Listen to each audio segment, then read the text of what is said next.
Okay, today is October the 19th, 2007. We're here in the ConocoPhillips Alumni Center on the OSU campus to talk with Buetta Norris, a graduate of 1954 with a degree in home economics. So thank you for joining us today. It's a pleasure. Thank you. Okay. We're going to start by having you tell us a little bit about your childhood, where you were born, siblings, that type of thing. Okay, I was born in Big Prairie, Oklahoma, which is in Pittsburgh County. And during World War II, they took our home and built an Army depot there. It was called a Navy ammunition depot now it's an Army depot. It was just a kind of a country community. One grandma lived on one corner, one lived on the other corner, and one aunt lived on the corner. So nearly everybody was related in the community. I have an older sister that's 10 years older than me, and then I have a brother that's 7 years older than me. And so I have been the baby, and I have been the middle child, and I have been the oldest of the family. My mother and daddy had three families. They had us, the two older ones, and then they had three of us, and me and a sister that's 2.5 years younger than me, and then a brother 2.5 years younger than her. And then they waited until I was a senior in high school and had a little girl. So there's six of you? Mm-hmm. Wow, six of you. Mm-hmm. And you're in the middle. So, and we were raised on a farm, and then when World War II came along, Dad and Mother both worked at the Naval Ammunition Depot, and Daddy worked for construction company Brown and Root, and then Mother and Daddy went to work at 5 in the morning and came home at 5 in the afternoon, 7 days a week. 7 days. Oh, okay. And so, and I was 10 years old, and so I took care of the other two children and had dinner on the table when they got home? Well, yes, I started to, and I have some, we won't go into those. I had some terrible experience about that. I think I tried to fry a hen one time. But anyway, that's why I learned so much about, how to home make it. So I probably was the one reason I majored in home economics. Well, how did you come to OSU?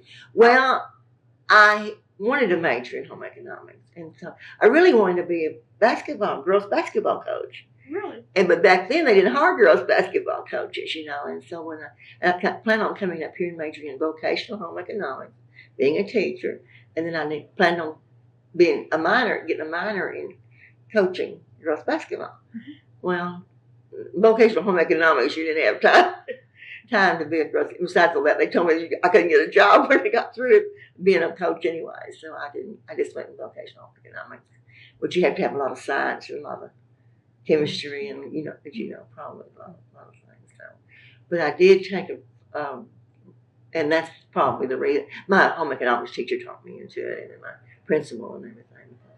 Well, how far from home to campus then? Well, it's probably about, it may be 3.5 to 4 hours. Back then, it wasn't any buses or anything. Everybody didn't have cars, so you had to catch a bus and go to Oklahoma City and then come to Stillwater and from there. So you probably didn't go home very much during the school. Well, no, it's real funny. That's they say I probably came home more the first because I got a little bit homesick. But anyway, I didn't. I started it when it was Thanksgiving, and then Christmas, and then and we didn't have to move out of the dorm in Christmas either though. And we didn't finish our semester at Christmas. We came back in January and finished the semester. Oh, so you had time to do homework in between then? Yes. If you hadn't done it. So, but you came by bus each time then? Well, if I didn't catch a ride with somebody, some boys, but that was seldom. So I have ridden the bus all day long, and they let you out at it's a 9 mile corner. Oh, down at Perkins. Yeah. And then how would you get from there to campus? Well, somebody would meet us there, or they'd have another bus that came along from Stillwater and come over and pick us up. So no taking laundry home to mom then, huh? Yes. So you didn't really you didn't really go home very often after that. Were you the first in your family to go to college? Yes. Your younger sisters, I mean, your older ones? No, my older sister and brother didn't go, but my oldest brother was in the Navy, so he dear Washington, so he didn't go. And then but my older sister, she got married really young, but she finished high school and she's got taking some courses and stuff. But now my other two sisters, one went to southeastern Oklahoma in Durant, and one went to went to Ada and finished at Tahlequah, and that's Muskogee. So you led the way. Yeah, that's what. Well, have any of your children come here? Yes, to OSU? Two of them. Two of them have graduated? My youngest girl, which is the middle child, she graduated from here in 19 and let's see, 81. No, 79 and 4 is one. 83. She graduated 83. She has an English major. She teaches English in New Orleans. Oh. At the private school. Well, private school. How can you remember how they enrolled you? Yes. Enrolling process. I don't know whether to tell this or not. Yeah, go ahead. But anyway, I flunked the entrance test in English, and I was valedictorian in my class. So you can imagine taking the test. It was a real small school. There were only 20 in my graduating class, and and we just didn't have any English background, and so that's what Dr. Cater taught me over, and that's why she enrolled me in all the English and speech courses, and so therefore that entry test, we had to take entry tests then, and we did it in the big gym. Oh, Gallagher. We took tests in there. Got her with the test in there. As a group. As a group, all group. You took each test, and so she couldn't believe it, when she looked at that. The English exam at college. It's been embarrassing ever since. But it was valedictorian. I got a valedictorian scholarship to OSU. I was going to say, that was my next question. How did you pay to come? Well, I got the scholarship, which back then paid $100 scholarship, paid for your tuition and your books. $100 for the year, or for the year. And then dorm would be. Yeah, but then you had to pay for your dorm extra. Yeah. So did you have to work for it to cover it? I opened up the student union with a pastor in the stateroom. My mother and another was co-owner of a little streetcar cafe in Calhoun, Oklahoma, and she made homemade pies every morning, and put on a pot roast, a pork pot roast, a beef pot roast, and the really country cooking. And so I worked in it, and in the summertime when I wasn't in school, high school. And so when I came up here, they had an interview for waitresses in the stateroom. It just opened up. The student union just opened up, and the library just opened up. And so Abe Hester was in hotel and restaurant manager, and so he was managing the stateroom. And I was the only student that he hired.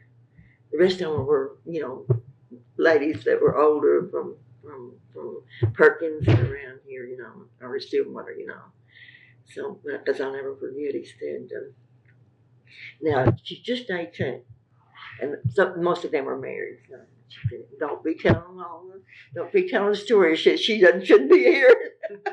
But the real nice thing about it is they did giving out questions. See, we didn't get through it about 9 o'clock. What I would do is I had 8 o'clock classes, and I went to class until 11.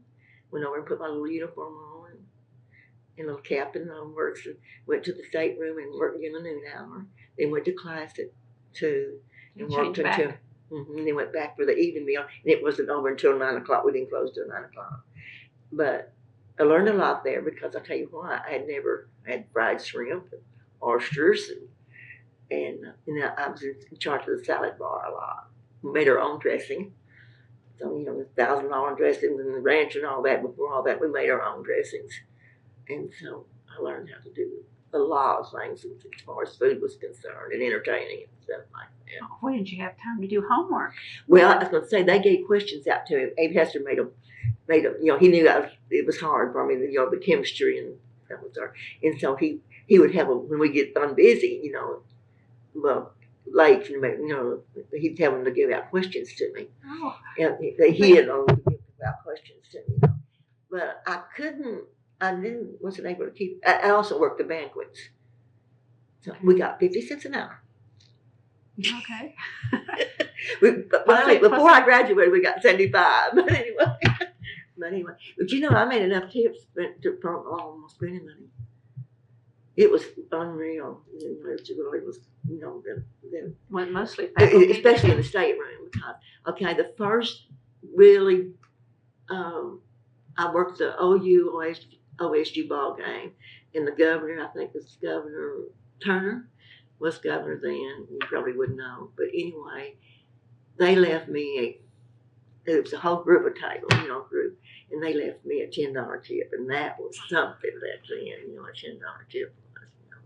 But anyway, Abe Hester went ahead to become head of the student union. So got to become a real good friend of mine. And he was later on tourism director for David Bourne when he was governor of Oklahoma. A good reference letter when time came then, huh? Huh? You had a good reference letter when the time came then. Yes. Were you also a dorm mother? Dorm counselor. Dorm counselor. Yeah. I took the counseling course and was the dorm counselor, and that's how I paid for my last two room and board. Okay, that's fine. Yeah, it was because you got the thing that was so exciting about that is you got a whole room and a bath together then, and so that was really exciting. But you had to take a counseling course before you started. Before you did, and it came really in handy when I was teaching home economics. Was that hard to be in charge of before the whole? Well, it wasn't really for me, because what I did is I walked into each room and I told them, I said, now, I knew the girls flipped out, we had curfew from 8 to 8 o'clock through the week until Friday night, and then you could stay out until 11. And then, but never past 12 o'clock. Sometimes you could get permission to stay out till 11:30, or you could get, if you had something really, really special out of town or something, you could get permission to come back. So I went in and I told them, I said, now, if you need to go to the movie, you want to go to the movie, if you'll tell me and sign out, I said, and come tell me, that you need to go and you want to go, and I said, maybe it's going to be on, or if you need to go to the library and study, or something like that. I said, if you'll just tell me so I know where you are. And I said, and be honest with me about it, I said, it's just fine with me, and I let them go. And I had no trouble. In fact, I had one little girl that called me back from, I think she was in Colorado, and she forgot to sign, you had to sign out when you went home. And so she called me back, forgot to sign out. She wanted me to be sure to know where she was, whatever it was. But I didn't have a bit of trouble. Well, what would happen if they were late without having? Well, of course, you couldn't go out. I wouldn't let them go anywhere. They couldn't go to movies or anything like that. Now we got permission on. Now this was just the freshmen and sophomores. Okay. It wasn't juniors and seniors. But we had girls, that made ropes and went down and all that kind of stuff. And the most thing that I remember in the dorm line, it wasn't in our dorm, but we had a penny raid then. That was the penny raid year. Early 50s? Uh-huh. Really? The penny raid. And I had 2 or 3 friends of mine, and they were gone home the next day. I mean, it was no question whatsoever. They went home. And Dean Stout was the dean of women then. And she had we couldn't wear jeans on campus or pants, or you couldn't wear your hair curled up, and you had to have skirts to wear. The only time you could wear jeans was on Saturday morning in the cafeteria.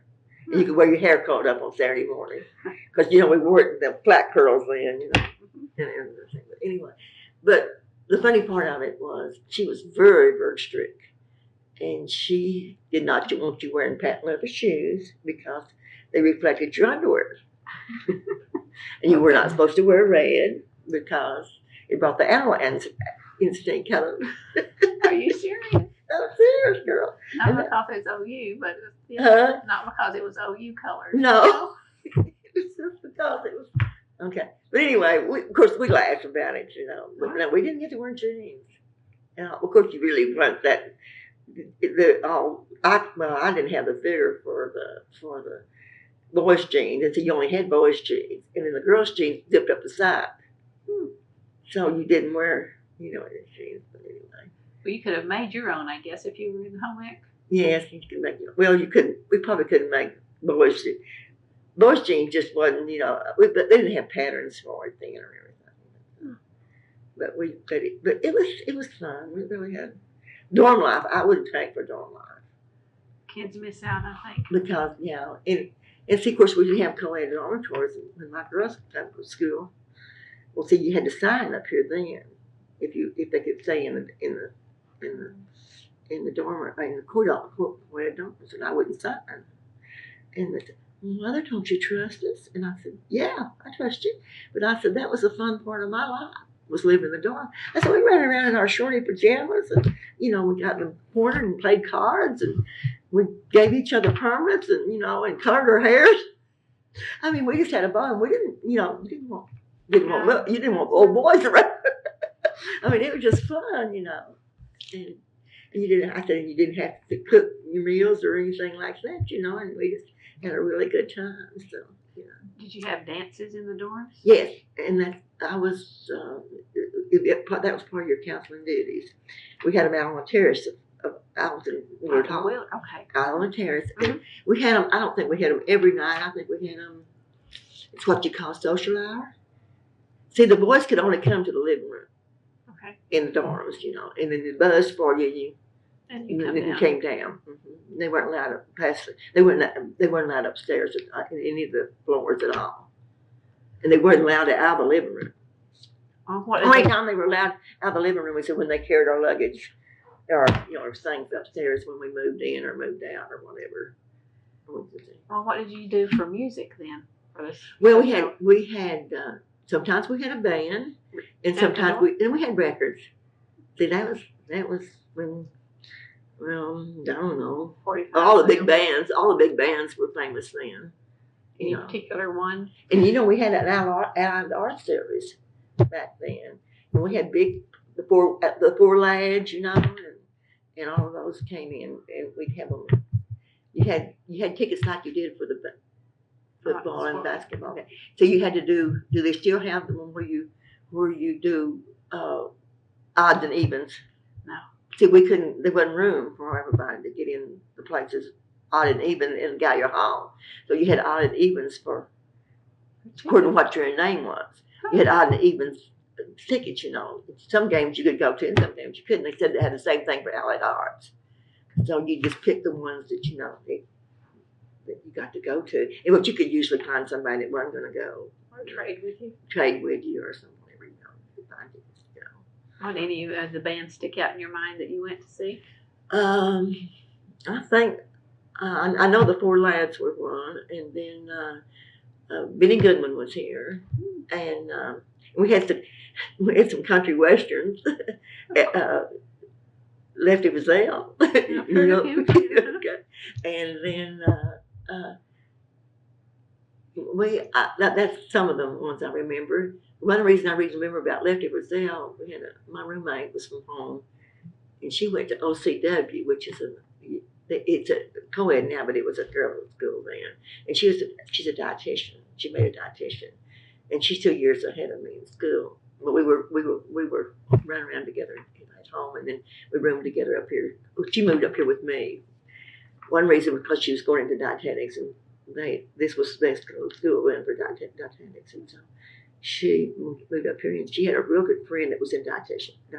There's going to be a dietitian also, and she never heard country western music.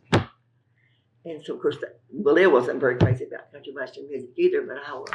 So anyway, we went over there and she said, well, what are you supposed to do when when guys start playing? I said, well, when it gets real good, you just say, oh. And before we got through that, she would say, oh. She loved it. She was a big kick out of it. And did you dance? Yes. Actually dance? Yeah. Yeah. But at the dorms, we had, we had dances out on the terrace. Well, if you were supervising, could you have a date yourself? Yes. Well, you danced with them. Yeah, you had to get it started. Oh, okay. Yeah, we had to get it started. So. And then my husband was thrown in Beta Pond when we got engaged. So he's a graduate of OSU too? OAMC, he graduated from here too? That's where we met. Okay. Yeah. So that leads into another direction then. What was a typical date like then? Well, you didn't have a car, so you walked most of where you go. And the only time you took a taxi was when you had a formal. And the student union was really, the student union ballroom was really popular. Also was the TV room, because the TV just came out. Okay. Yeah. And they had TV rooms all over the student union, because we did that. I don't think we had one until I was about a junior or senior in the dorm, in the living room. You only had it in the living room, and so of course we had dances all the time. You'd have the military ball, you'd have the spring ball. The sororities had their dances, and and everything. But the ballroom in the student union was almost all the time was filled up with dances. And then they had, of course, they had on the terrace too, and everything. And they had all kinds of. The student union was really, really popular. It was brand new, and it was just really, really popular. Great place for kids to congregate, hang out. And that's where everybody hung out. Well, what else did they do there besides the dances then? Well, they had movies that they showed. Okay. in there, and then they had all kinds of meetings. They had religious meetings, and. Did it have a cafeteria too? Oh, they had a cafeteria and all kinds. Every floor had a snack bar or a jukebox on it. Was the cafeteria where the food court is? No, it's that whole bottom. See, the stateroom is that's all changed. Okay. The stateroom was over there where there's some shops over there now. Okay. And they've redone the hotel. Now, the hotel, as far as its arrangement, I think is about the same. But the stateroom now is called the Ranchers Club. Ranchers Club. Well, see, it's right off of the hotel. Well, it was down the hall. Okay. Down at the end down there, and the cafeteria was just it's kind of where the cafeteria is now, but it's wasn't near as big or anything as it is now. And it was more like I guess you would probably say it's more like a school cafeteria then. Oh, okay. You went through a buffet line, And so. Is that where students in your dorm would go to get food then? Yeah. Or were they? But now you were required, I kind of believe you were required to eat in the dorm, especially your freshman and sophomore years. I probably want many choices out in the community anyway. Well, the thing about it was that you've got to have, the dorms has got to have the number of people that they know are going to eat there, okay. And it's got to be a thing like that. Comes a business. And we took a taxi when we went to formals or anything, especially if it wasn't at the student union. No, we just walked when it was at the student union, because I just lived in Willard. But now David lived in Bennett, clear over. It was Well, so tell me about him getting thrown in Theta then. Well, see, he's a year younger than me, and that social. Well, we belong to Wesley Foundation. That's where we met. Really, was at Wesley Foundation. That's the Methodist youth organization. And, their center's right across. Right. They built this. We helped them build a center. But anyway, they built. We were gone. It didn't open, I don't think, until 1954. But he went into the service, and then he came back and finished. But anyway, when I walked, he tells this story, and I don't know if he probably would give me a story to you. But anyway, we had Vespers on Wednesday night, and we had standing room only in this little house. We just had the little house over there, a little white house. It's and we took all the inside walls out, and and built a a Wesley Foundation. We had a secretary and and treasurer and assistant director and all that. But anyway, we had that thing packed every Wednesday night. And so he claims when I was a sophomore and he was a freshman that I came in with some girls, and he turned to the boys. Of course, he wasn't thinking of anything about getting married or anything, because he was just a freshman. And he said, "That's the girl I'm going to marry someday." Love at first sight. Well, I don't know. But anyway, when I had those dances, when I was junior and senior, well, he came over to the social hour with a bunch of boys from Finchum, over to the social hour. And so, about halfway through one of them, he asked me to dance, and I never seen him, I've never paid any attention to him, rather, But anyway, so he said when they left, the boys said, "I think you could go with that girl."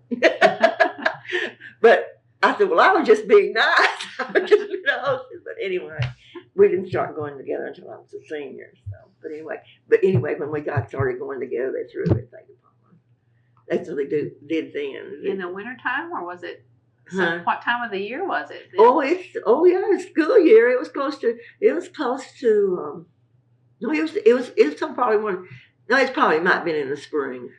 But see, school was out in May, and so it wasn't warm by no means. And we had this reunion, this weekend, this Wednesday and Thursday, and practically everyone, there were 44 of us there, and nearly every one of us met at Wesley Foundation. It's a Wesley Foundation reunion, and nearly every one of the guys got up and said about getting started because they got so they upon, when we started going together. So, but we've all met at Wesley Foundation. It's really exciting because, nearly all of us have been married 50 years, and not very many. There's very many divorces in it. That says something, doesn't it? Yeah, it really says something. So you got married right out of college then? No, he volunteered for the service, and he went to Germany, and so we decided we'd be real practical, and I would teach school. Vocational home economics. I got my first job. I thought I'd get way away from campus. That was before we decided to go into the service. I thought, well, I'll get away from the campus, and that really will decide whether we really need to be serious or not. And so, but anyway, so I went to Eufaula, Oklahoma. That's probably you don't know, but that's between Muskogee and McAllister. Okay. And so he went to Germany. I'd save my money, when he come back. We would save our money when he come back. We'd get married because he was going to come back and finish school at OSU. And so we didn't get married until 56. Until he finished. Yeah, until he got back. Well, do you come back for very many functions at OSU? Oh, now? Now. Oh, yes. Yeah. Well, see, we had season tickets to football games until he went out for football at OSU when he was a freshman. He got kicked in the head, so he decided he quit. He was unconscious for a few days or something like that. Well, what were sporting events like then? Well, we never won in football. And you had to wear dresses to that too? No, we could wear pants for that. We could wear pants if it was real cold. But most of the time we wore dresses to it. A dress up affair too. Yeah, it's pretty much a dress up affair. And when what sweatsuits were then. No. So of course we had corduroy pants, and stuff like that we could wear. Mostly dress pants. Well, if you were interested in coaching girls basketball, did they have a girls' team? They would have had a girls basketball team here then. Probably. Seems like I've seen pictures. I don't believe it. They might have, but it wasn't organized. Okay. I mean, it wasn't. We didn't have we had a lot of. I don't know whether they had boys intramural sports, but I don't know whether they had the. I don't know whether they had girls or not. I did take. Oh, the sports one. Now you could take. See, I took ballroom dancing. I took archery. I took bowling. I took, swimming. Yes. You had to you had to know how to swim before you could graduate from OSU. Everybody. Oklahoma A&M. Everybody had to. Everybody had to know how to swim. Well, I wouldn't. I'd have been sunk. Well, I had a hard time, and I never would have made it because I didn't know how to. Well, I knew how to dog paddle, and everything. But as far as doing the backstroke, and the butterfly stroke and all that, I didn't know how to do that. But I had a girl that lived next door to me was a PE major, and she'd get me up every morning. And oh, girl, it would be so cold, and we'd go over to the old gym, not the. Where the architecture building is now. Probably. The gymnasium, it says on the side. The old gym is what we went to. And that place was cold. And and she'd make me dive off of that diving board. And then, swim the length of that pool. Turn around, dive off of that diving board, swim the length of that pool. She got me through that course. But what happened, the swimming teacher got pregnant and we got a new one. And she was, we just kind of, the swimming teacher taught her to, she was really pregnant, and so she couldn't get in the pool with us, and show us a lot of things, and everything. But I learned how to swim. So, do you stay in touch with that person then that helped you through that? No. In fact, I can't even remember her name now. Sorry to say. Do you stay in touch with any of the ones from that time period? Oh yeah, see this whole bunch is just the ones 50s. you knew then too. Yeah, good friends. And there's about 70 of us. Scattered across the country or mostly in Oklahoma? Oh, yeah. But in fact, we had one boy from Hawaii. And we have one from Australia. We have them from everywhere. So. And how often do you get together for that? Well, we have the reunion every other year, but we have a planning committee the year before. We have a planning. If we don't have it the year before, we have the first of the next year. Like we had this one in April. My husband and then a couple from up close to Muskogee were co-chairman. So I've been working. You've been working? Yeah, so anyway. So when you step on campus, what do you think? I mean, is there any... Well, we went on a tour on the home economics Wednesday. Okay. That was one. We always go on a tour on something when we have a reunion here. And so my sister-in-law was the one that helped build the Heritage Center. Okay. She volunteered work for that for years. She passed away. It was after not this last July, or July before last. So she got us a tour of it 2 years ago when we were here. And so we went home the other day, and it has so changed so much. And I mean, and the dean, Pat, showed us around, and she was a real good friend of Pat's. So that's how. And so. And I set up the tour and everything, and it was all the scientific work they do now. Yes. Oh, I mean, like on diabetics and heart trouble, and I'm just impressed, very, very impressed. Sewing machines aren't anything like they used to be. No, they don't even recognize them. and then see the thing I'm so interested in, which really got, I really got a really wonderful education at OSU.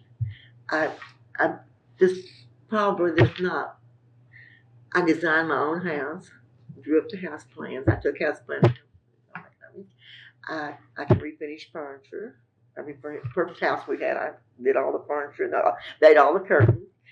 And then we went into we owned a small town department store. Mm-hmm. And so everything I learned on fabrics and styles and decorating windows, and I used it every day of the world,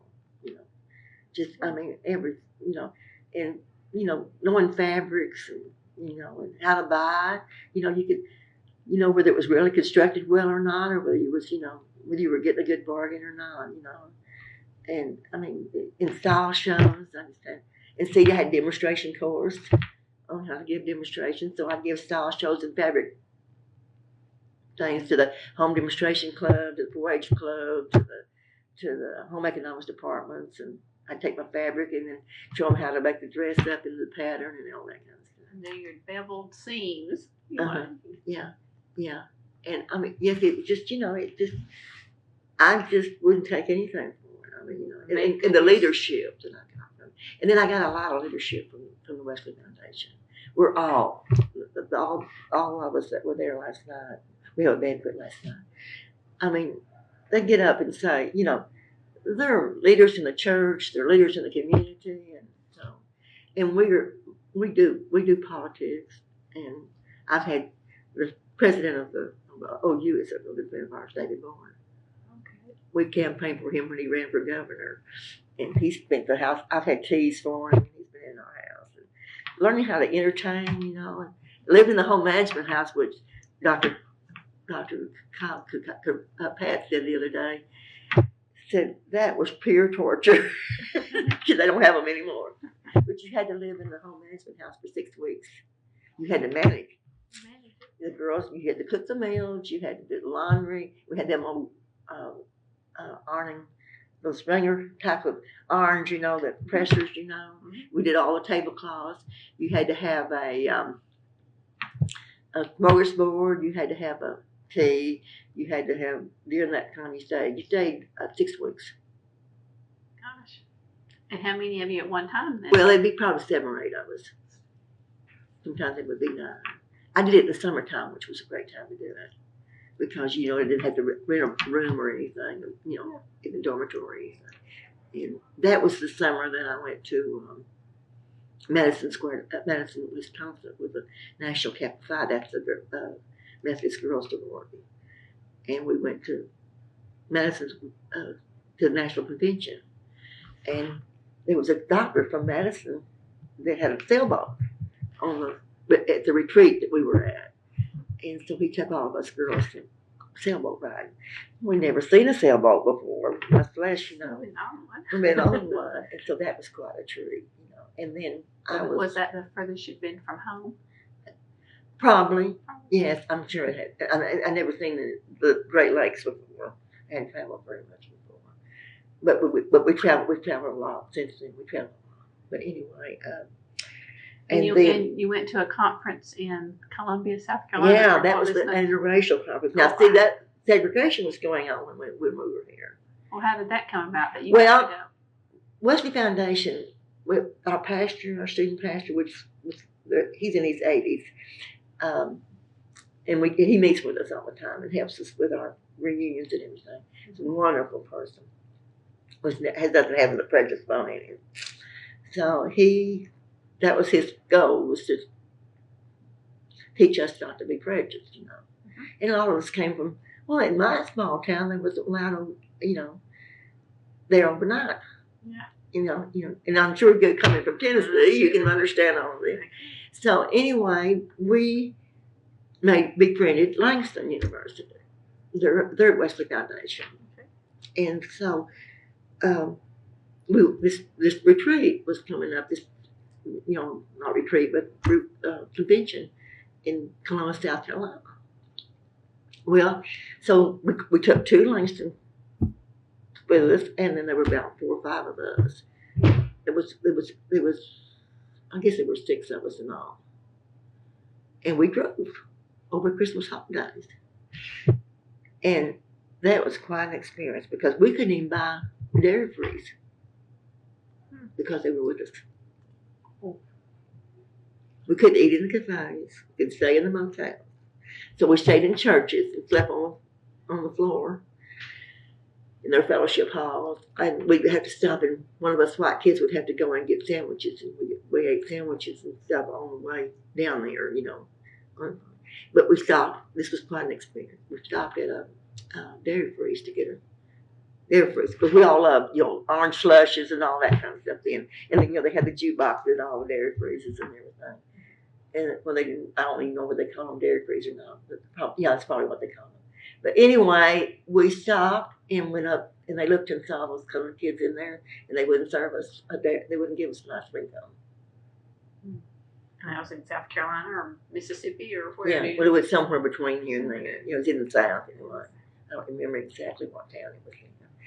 But you know, and you got the feeling. Then you'd be kind of embarrassed or kind of get the feel, you know, get the thinking, you know, if they weren't with us, we could be having a real good time. But I mean, you know, but that wasn't our, you know, that wasn't what we were doing, and so, but it would go away, they would have some fun doing something, and then and then it's real shocking.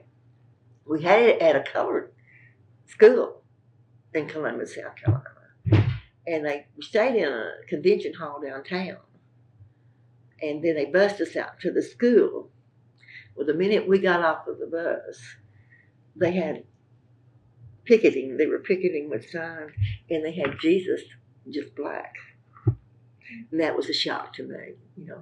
I never thought about it. And then, but you get to thinking, he's black to us like he's, white to, I mean, he's black to them like he's white to us, And so, but we had a very, really good conference, and I learned a lot.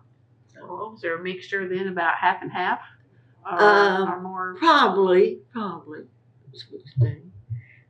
But now we didn't go into town or anything. Now see, this is in '52. Afraid to. Mm-hmm. And that's about the time we had the first. And we had them over for a meeting and everything. And our student pastor got fired here in Stillwater for doing that. Mm-hmm. We had them over, but we danced. We didn't dance. They said we danced, but we didn't dance. We had those, those too deep, party games, swinging games, put your little foot, and bunny hop and, all of that. But that's what we did. We didn't individual partners dance, but we were chastised for having dancing with the colors in the basement of the Methodist Church in Stillwater, Oklahoma. So see, I was kind of a rebel. It was kind of rebel times, I guess you would say. But that's what I remember that from. But I had lots of really good experiences at OSU or Oklahoma A&M. It was there. Yeah, they changed the name. What did you think? They about changed that? the name. 57, 58. Between the time now, David graduated from OSU in '58. See, did you and they changed it. I think they changed it right after I graduated. It didn't bother me, huh? And now I'm glad they did change it because we really were getting to be known as just a agriculture school, and I think we're really need to broaden our horizon. And come to find out, I just found out Wednesday that the home economics name that they're changed, that was the original name that the founder of the school back in 1908, I think, wanted to call it. Huh. Was something similar to the name, not exactly the same name, but it was something similar to the same. Kind of full circle. Mm-hmm. Well, how much in your closet's orange? What? How much in your closet's orange? How many orange outfits do you have in your closet? A bunch. What's real funny, I'll have to tell this because of the problem, but I have all my friends get me OSU stuff, and I have, David made me bought me stained glass OSU, and it's beautiful. It's made out of stained glass. So I couldn't figure out where I could hang it. I wanted to hang it in the living room or the dining room so you could see it from the road. But anyway, I hung it in the kitchen, and I could, in my kitchen window, it's a little kitchen window over the sink, So every time I wash dishes and everything, Well, anyway, all my friends have gotten me placemats and cups, and I got a Barbie OSU doll that one of my friends found somewhere, and she said, I just got to buy that for her. So she bought it for me, and I got house shoes, pajamas, but I have a lot of decorations for the house, napkins, and cups and everything. And so when we played Troy, I don't miss a game if there's any way possible to on the radio, or sometimes we don't get it on TV. We had to buy the Nebraska game the other day, but we did. So, but anyway, and we do have the game on Direct TV. We have the game playing on football and basketball. We're big sports fans. But anyway, I had this placemats out, OSU placemats, and then coasters and cups and everything. So anyway, we got beat so bad, it was terrible. So I was going to have company. My cousin was coming from Oregon. So I put the placemats, got out my fall, harvest centerpiece and all that kind of stuff. David said, well, we put the placemats up. I didn't think you was that kind of fan. put the placemats up because we got beat. I said, no, I'm having company. He said. So other than that, we went to a wedding the other night, and one of the girls punched me on the shoulder, and she said, after the Nebraska game, did you get the placemats back out? David had told her, did you get the placemats back out? So, no, I bleed orange. Very much. Well, what advice would you give an incoming student or someone thinking about coming? I don't know whether it's true now or not, but back then, a lot of kids would go home, a lot on the weekends and stuff, and they didn't enjoy the campus life. And then they don't live in the dorm like they used to live in the dorm. Now, I don't know whether the dorms have changed or not, but that was part of I would say to stay on campus and live on campus and get involved. That's something I would think. And then I would participate in even more than I did, and I participated a lot, but you can sure learn a lot of leadership and a lot of, helping people, and, we did anyway. We're real active in church and in the community and politics, and we do libraries, and we do Main Street, and we do Chamber, and we do retail merchants, and organized retail merchant sidewalk sales, and and things like that. And I feel like we learned it all at OSU. A lot of civic pride, huh? Uh-huh. Do you have any special memories about the library? Well, yeah, I spent an awful lot, and David and I studied over there a lot. As that used to be a kind of a favorite joke about it in my day was, meet you at the library. That was a real good place to hang out, because you didn't have very many places to, that in Boomer Lake they used to be. But anyway, we did a lot of studying. You could see couples all the time studying over there, or people studying over there. And then it was just wonderful. It was just it was the most wonderful thing I'd ever seen. Awesome, Do you remember which floor you spent most of your time yes. on? Mm-hmm. And like I said, I took that library course for that course, and like the software. Well, it's not, because it's hard, It's really cataloging, and I learned how to catalog and do all those things, But I took a course, and then I took it, and I took a religious course to raise my grade average. Both of them like to eat my grade basket. Well, were there two big rooms still there, like the reading room and the browsing room, the big open areas in the library? In the library? Yeah. I haven't been in it in several years. So. No, but when you were here, yes. What were those two big rooms? Mm-hmm. And could students use them? Yes. In fact, we as far as I know, we could use every room in that library. Okay. And then, and even down in the archives and size and everything. Where all the records were kept and everything, And like, of course, I took the course, and we learned how to do things, do books and everything. So, and it's really, that has helped me a lot with our local library. When we were I was on a committee, and we were going to do the decorating of our library. Oh, but girl, listen, we, so many ideas, and it'd been a long time since I'd had house planning in college, and then it's color schemes and everything had changed, and so I made a motion that we get a designer out of Texarkana, or live close to Texarkana, and I'm so happy we did, because we have. I told my husband, I said, that's the prettiest men's bathroom I've ever seen. He said, have you been in? But the decorating is just beautiful in that library, and then landscaping. They weren't the city fathers didn't want to make it just grass, and we decided that we wanted it landscaped, and we have a fountain and a gazebo in the back, and you can go back there and take a book and go back there and read. And we have people that have donated benches and deers, statues and angels, but we have we have butterfly trees, and we have a lot of butterflies, and we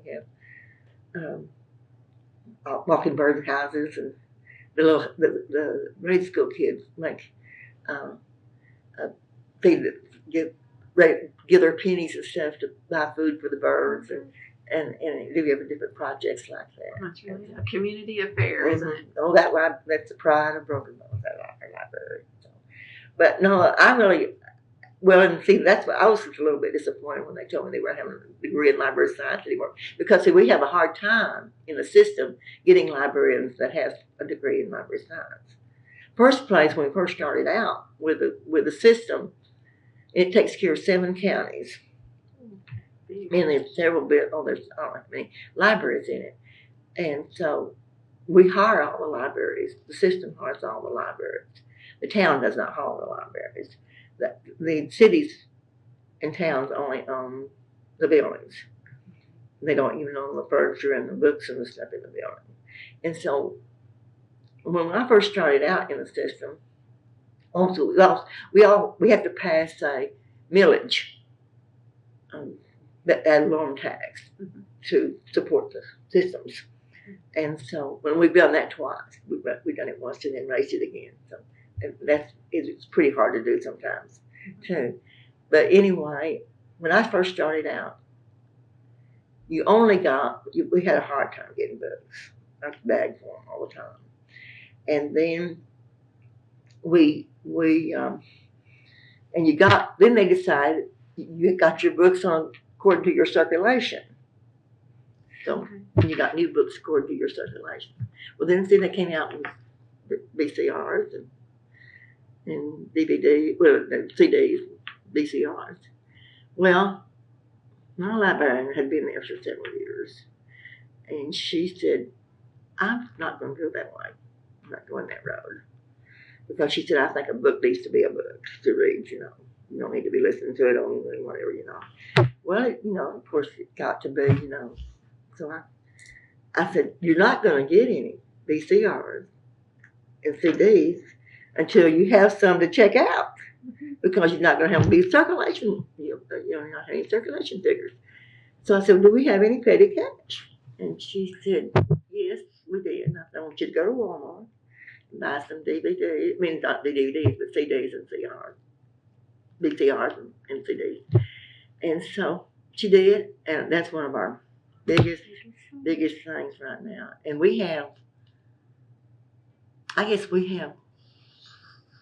may have 30 computers. That's pretty good too. And they're constantly used. They're just in there constantly all the time. So, and like I said, we have the technology to do it all. And then, of course, all of our checkout things. And our copy machine makes more money than any other library in the system. It's because nobody in town has a public copy machine. Mm-hmm. So we carried we keep up with all the copy machines in the system, the 9 counties with our copy machine. Mm-hmm. It's used constantly. And of course, when they come in and use the copy machine, they usually check out a book or something like that, So, and then we like I said, we do about 8,000 to 10,000 books a month circulation, and then we have no problem with. But they don't do that anymore anyway. We have finally gotten where, but we didn't pay libraries anything. I mean, it was just unreal. I mean, you had to almost love the job to do it, Mm-hmm. And they still don't get, what the librarians in that system doesn't get what, But they finally got a health plan for them, and retirement plan for them, and I worked on all kinds of committees to get that because I felt like that was really important that they do that. Sounds like you've represented the university. Huh? So it sounds like you've represented the university very, very well. Yes, on the libraries. It's been my, I guess David said it's been my asset for years. I'm really, really good to it. So, but anyway, and then we've had book signings, and I used to do the tea, with it, refreshments and finger foods or something when we have a book signing. We have several authors that's come out of Broken Bones. Orange punch? Huh? You have orange punch? Orange color theme? No, we haven't. No, I don't know about that. No, I haven't got that far yet. Well, someone told me I was supposed to ask you about trees. Oh, well, see, we have trees down there. I don't know who was that. We have the tall pine trees, the Clear River bottoms, and it's beautiful country. I call it God's country. But anyway, and then it goes on up to where I'm from. They really think southeastern Oklahoma quits at McAllister. That's what I've heard. But it goes on down to Broken Bow. And Broken Bow's where the pretty part of it is concerned. But anyway, and then the MK&T Railroad came through. See, I live close to McAllister, and so the MK&T Railroad went right by my house when I was growing up, in high school. And so.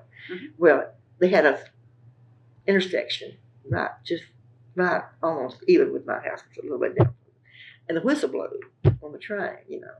Well, if you're just visiting me, David, my husband, came up there to visit me. Well, he thought he was running through the bedroom, but you get used to it. It's just sort of, it's about what time it was. And of course, during the World War II, it ran every 30 minutes. The train did. That's back when the trains were really, popular, And so, anyway, I wrote my dad when I got up here and said I wouldn't be near his homesick if I could just hear a train and see a tree. hear a train and see a tree. But anyway, and then but where the basketball came in was we had our superintendent of school played for the New York Knickers basketball. He could make a basketball with his nose. But anyway, when we would get good, the girls would get good. Well, he'd take us over. Well, we were in the Durant tournament one time. That's what made me think of it with a train, and we couldn't get there on the bus because it was snowing. Snow and ice was on the ground. So he rented a coach on that train, and we had satin. He bought us new satin, warm-up suits, and they were gold and black. That's what school colors was. And he bought this. We all got on this train, the whole team, and we went to Durant from Kyle on the train. It's a straight shoot. And then he was from down close to Denison, Texas. And so he got us, he had friends, and we stayed in their houses, because we didn't have the money in order to stay in a hotel. And if you didn't think we were pretty sharp. We're pretty good, too. We went to a tournament. We rode in that. We got on that train, and we went out. It took a whole coach of us. And that was exciting. Yes, very, very much so. That's why I wanted to be a basketball coach. Anyway. I taught school over at Ripley. Okay. I taught home economics over there until David finished school. A couple of years then? Or a little over a year. From 55 to 58, about 3 years. And I had student teachers when I was over there. And then you got married and moved back to where? We went to DeKalb, Texas first. Oh, Texas. Okay. And then we took over the store, his dad's store in Broken Bow when he wanted to retire. Okay. We were in the department store business from 58 to 2002. That's a long time too. Mm-hmm. We had everything from babies to grandmas and grandpas. We sold. You believe this? We sold jeans for $3.99 and $1.99. No. Regulars. So little children's jeans for $1.99 when we first went to DeKalb, Texas in 1958. Now they're what, $50? Yeah. Well, is there anything I haven't asked you about? Well, I've probably talked too much. No, you've done great. We've covered a lot of it. Let me just check to make sure we haven't forgotten anything. Because you need to get going with whatever. The only thing I was going to ask, what was your favorite spot on campus? Did you have a favorite spot? Well, probably the library was, of course, I love Willard Hall because it was right there in front of the theater, and it was really convenient to everything, Mm-hmm. And so, and then of course I worked at the student union. The student union was also my favorite too. I really don't. Probably the library and the student union probably would be the best one. Good answer. Well, it really was. I mean, that's where I spent most of my time. So. Well, I don't have anything else unless you do. I think I answered all those. I wrote them out so I wouldn't big two with mixing, and I think we just about discovered it. Covered dorm life and study and homecoming. Oh, that was what we didn't discuss homecoming. But wait, before we need to, let me switch the tapes out. And she's going to talk a little bit about what homecoming was like when she was here. Did they have house decorations? What? Did they have house decorations? Yes. The parade? Yes. They had the parade and house decorations and everything. I think the game itself might be a little bit different. The boys didn't walk over there. You didn't, and they didn't have, of course, the stadium wasn't near as big. But now we stomped then. Feet. Okay. We stomped our feet then, and then it seemed like I remember the cold games real well. But anyway, but it's always been a big event. Walk around wasn't more so than it is now. I think so. Okay. It's just not as many, But I mean, no, you didn't miss walk around. Nobody missed it. No, it was just because we walked a lot anyway. There was no way to drive around because nobody hardly had cars. So, but anyway, it was more of a foot, walk around than it is now. So do you come back to most homecomings then? Every just about. I've come back to a lot of homecomings. Okay. So, and I love the basketball bash. So, yes. And things like that. They didn't have those back then. Because basketball season didn't even thought about starting, during homecoming. Well, if your husband lived in Bennett and you lived in Willard. He had quite a lot. Not quite a lot, yes. And then if you went on a date, would you walk downtown? Well, we walked downtown to the movie. But like I said, a lot of it wound up at the student union. A lot of your dates did wind up at the student union. A lot of times we went and watched the TV because it was new. And it was exciting, to go in the TV room over the student union. And besides all that, it was dark. In the TV room, they had the room and it would have to be almost dark because it was in black and white. What were some of the shows back then? Do you remember? Oh yeah. You would watch? There was Bonanza and I Love Lucy and the family shows, like Love Beaver and Leave It to Beaver and what was Young Family? What was it? All of the Family. All of them. Okay. Okay, and was Lawrence Welk? And of course the Frank Sinatra shows and Andy Williams shows and the Hit Parade and any more of those. So yeah. But then you'd still have to be back to your room by 8:00 then. Yeah, well that was you didn't hardly go. You didn't go watch. You didn't much date much to the week during the week because you had to be in at 8:00. Okay. And it was part of it, and I really don't think that was a bad deal because when you come on this campus when you're a freshman, and especially if you come from a real small town, or if you come from a big town, your first time to be away from home, and you're on your own, you need a little bit of guidance. Mm-hmm. You need a little bit of guidance, and it's so easy for them to not study. And if you have study hours, you're pretty much going to study between 8 and 10, mm-hmm. for 2 hours. I mean, you didn't have a TV to watch.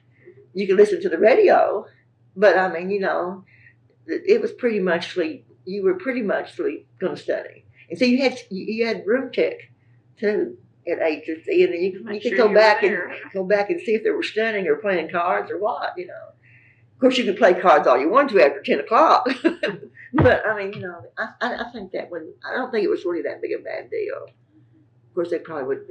And it also, you knew back then they sent our grades home. To parents, huh? Mm-hmm. The parents had a lot of control over that. And I don't know. I don't have an opinion on that. But homecoming, I don't think has changed. It's more mechanical and technical mm-hmm. than it was then. We had to do the old chicken wire, and stick the paper in it, the tissues, and we always come up with something, trying to come up with something different. And so, but And now the parades, I think, might have been a little bit better then, because everybody had a float. Just everybody had a float, you know. And I think the homecoming queen was a little bit more, you know. A bigger deal. Well, or maybe it was just because, you know, I was young and it was kind of a, you know, honor and, you know, really a big event, you know, to get to be the homecoming thing. And all of the college functions were really important. I mean, you know, like the dances, and nearly every organization had some kind of dance. They at least had a 2 or 3 times a year. And then you had a Christmas, you know, all the holiday dances and all that kind of stuff. So it was really, but homecoming was really, it's always been really, really important. Extra time to wear your orange. Right. Well, if that's nothing, if you don't have anything else, we will draw this to a close. Okay. Thank you very much for sharing your story today. Enjoyed it. Okay.